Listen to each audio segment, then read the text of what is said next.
we should talk about the local house that could have been a stop on the Underground Railroad. That works.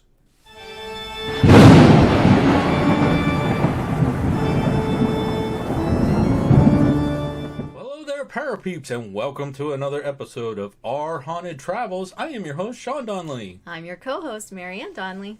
We are talking about a location, which is the Strock Stone House, located in Austintown, Ohio, that could have been a stop amongst the Underground Railroad here in Ohio. That's right.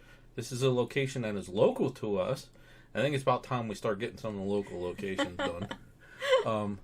But before we get into that, if you're into the paranormal history and forensic type videos, don't forget to hit the subscribe button and ding that little bell so you'll hear from us next time we post a new video. We are talking about Panic D number 1322. It's located at 7171 Mahoning Avenue in Austintown, and it is open to the public the first Sunday of the month. That's right. And it also goes by another name. It used to go by Judge William Shaw Anderson Home. Hold on a second. Why don't we just tell them about the history? Oh, well, that's a good idea. Watch this and we'll be right back.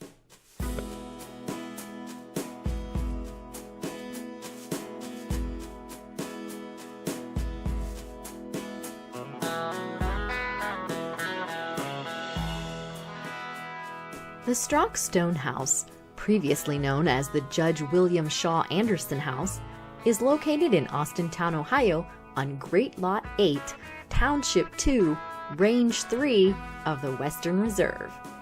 The house was built in 1831, soon after the land was purchased by William Strock, and displays a classic Revival Federal building architectural style. It can be found today along remnants of the original Mahoning Avenue near Meander Reservoir. In 1829, John Jordan purchased 87 acres of land for $310.89 from a gentleman named George Wadsworth. Just a year later, Jordan sold the land to William Strock, who within a year hired William McClure to cut limestone and sandstone blocks, some as large as 750 pounds, from a nearby quarry called Stony Ridge on South Turner Road. By 1831, the building was completed and consisted of a single large room on the first floor, 2 bedrooms upstairs, and a basement. John and Lydia went on to have 3 children, 2 who died as infants.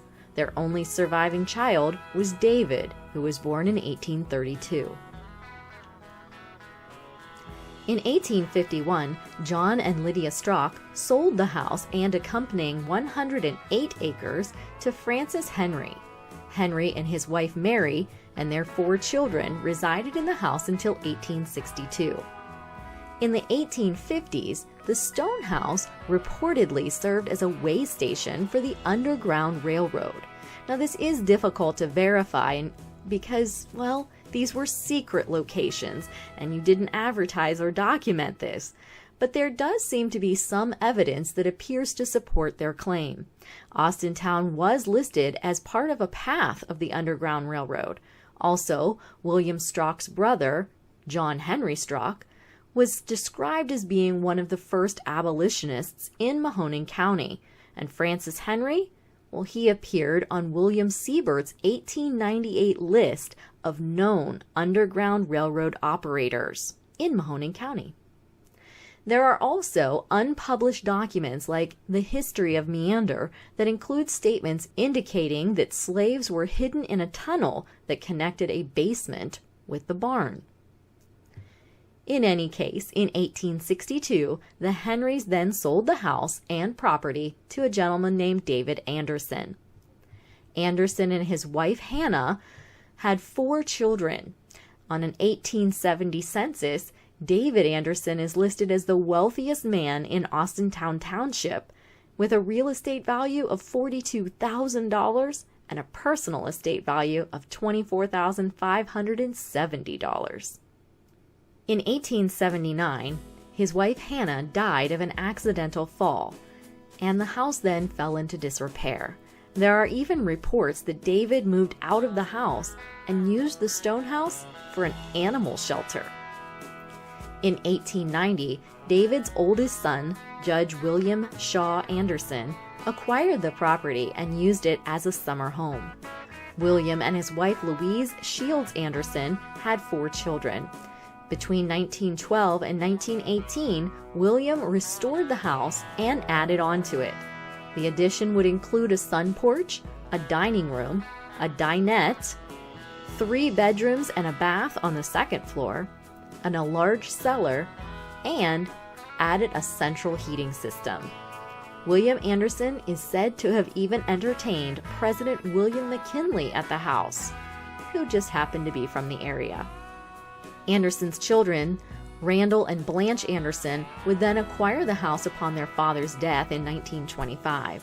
They lived in the house until 1929, when the house and lands were taken over by the Mahoning Valley Sanitary District. The house would then serve as the residence for the chief engineer until 1985. On March 17th of 1976, the building was added to the National Register of Historic Places. And beginning in 1991, Austintown Township began leasing the building for $1 per year and maintenance and repairs of the building. Beginning in 1993, the Austintown Historical Society began maintaining the home and providing furnishings for the building. In 2008, the sanitary district terminated the lease to the township as they were not able to afford the repair costs for a new roof and a new furnace.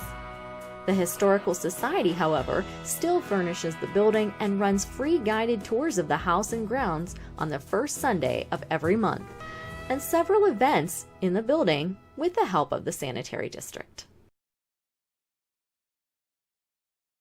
Okay, so yeah, there in the history, you mentioned the different names of the house and, the possibility that this location was part of the Underground Railroad. Yeah, it's really quite exciting. Now, as far as paranormal activity goes, we only found one claim about this location so far. Yeah, and it's pretty slim. Yeah, but that was enough to get it landed into the database. Somebody reported it. So. That's right. Somebody reported it, and it put this location into the database. So we're not going to wake Boris up. We're just going to tell you about the paranormal claim. Boris gets to sleep through Boris this one? Boris gets to take another vacation. So, so the report is when the family lived there, the dogs that they had used to kind of had some issues in the house when they were in the house. That's it. And it's so slim that it doesn't even say where in the house the dog used to freak out. Right. So, if you're watching this and you have some more information about the history or the paranormal about this location, please leave it in the comments and let us know. We've actually researched this, I think, 5 or 6 different times, trying to find more information. And there has to be more. I mean, where this is located, sitting next to... the water now, it wasn't at the time, but the old Mahoning Avenue was a stop, along the road. I mean, there has to be more, but yeah, I mean, it has they're not documented. So if you know of anything like in your family history or whatever, please let us know. We really want to know. Leave it in the comments. Yeah, it was along the original Mahoning Avenue. Yeah. It potentially was a stop of the Underground Railroad. It was by water. It's still by water. There's so many possibilities, and a president's visited there. Yeah. So, personal experiences. No paranormal experiences. However, we had some really cool experiences upstairs in the 1 bedroom. We did. Now, we haven't done the other location that we went to on the day that we visited and got to go inside here. Mm-hmm. We will be doing that. But this was the first place we stopped This is the second place we stopped that day. Was it the second? Mm-hmm. Okay. My family name, which is Donley, is kind of rare in the area where we live. There is another family, and supposedly they're not related somehow. I don't know. But that's a rare spelling mm-hmm. of that name. Mm-hmm. While we were going through the house... we like to start upstairs and work our way out, filming and visiting different rooms. And it's a museum. So we went upstairs all the way in the back bedroom. Right when we went inside, Marion flipped open a book. Yeah, they had an old registry book for I think it was the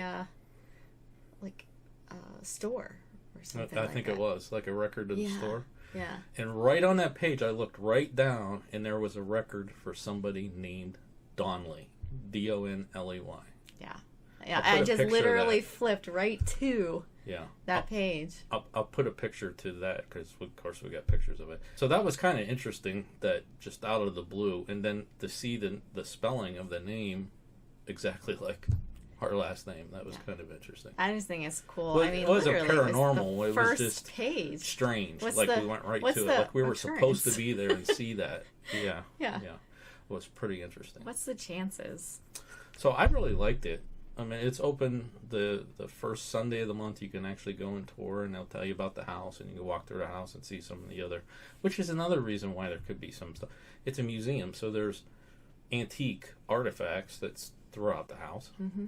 So yeah, and they have high teas there a couple times a year. Mm-hmm. Pretty nifty. Yeah. Was there anything else you'd like to add to this? No, I don't think so. No? Well, if you like this type of video, there will be more on the end screen. I'll put a link to the playlist. This is number 61 that we got documented. So there's a playlist to all the other paranormal profiles, and check them out. All right. Okay. Hey, until next time. Thanks for watching. And happy hunting.